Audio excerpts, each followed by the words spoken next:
জলাশয়ের অভাব, আবহাওয়াজনিত কারণে বিভিন্ন পোকামাকড়ের আক্রমণ ও দাম না পাওয়ায় মেহেরপুরে এবার পাটের চাষ কম হয়েছে।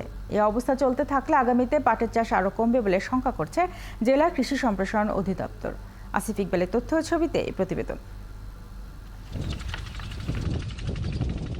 পাটের ন্যায্য মূল্য না পাওয়া, খাল বিল ভরাট, অনাবৃষ্টি, শ্রমিক সংকট সহ নানা প্রতিকূলতায় মেহেরপুরে প্রতি বছরই কমছে পাটের আবাদ। পাট চাষিরা জানান, পরিকল্পনা ও সরকারি পৃষ্ঠপোষকতার অভাবে বারবার তারা লোকসানের মুখে পড়ছেন। কষ্ট করে পাট আবাদ করলেও দাম পাচ্ছেন না, যার কারণে পাট চাষে আগ্রহ হারাচ্ছেন চাষিরা। পাট চাষের সমস্যা, আমাদের খরচ খরচা কিচ্ছু হচ্ছে না। এখন জন্ম সনদ দিয়ে খোলো বিকাশ স্টুডেন্ট অ্যাকাউন্ট। নিজের বিকাশ নিজে কর। এইটাই হয়ে গেছে বড় সমস্যা। ভৈরবে দেয় না, পানি নাই, জল খালে পানি নাই, জল খালার এটা থাকলেও দেখা নাই, তার পানিতে জাগ দেওয়ার জায়গা পাওয়া যাচ্ছে না।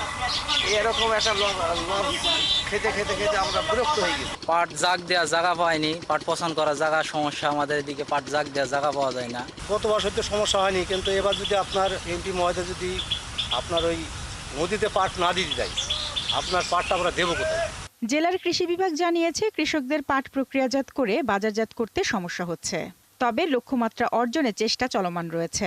এখানে অবস্থানগত কারণে বৃষ্টিপাত কম হয়, চাষিরা পাট পচাতে পারে না।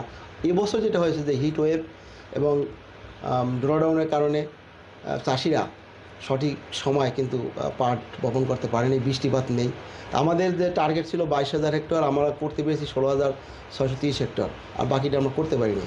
জেলায় এবছর 22,000 হেক্টর জমিতে পাট চাষের লক্ষ্যমাত্রা থাকলেও আবাদ হয়েছে 16,630 হেক্টর জমিতে। শারমিন স্বপ্না, ৭১।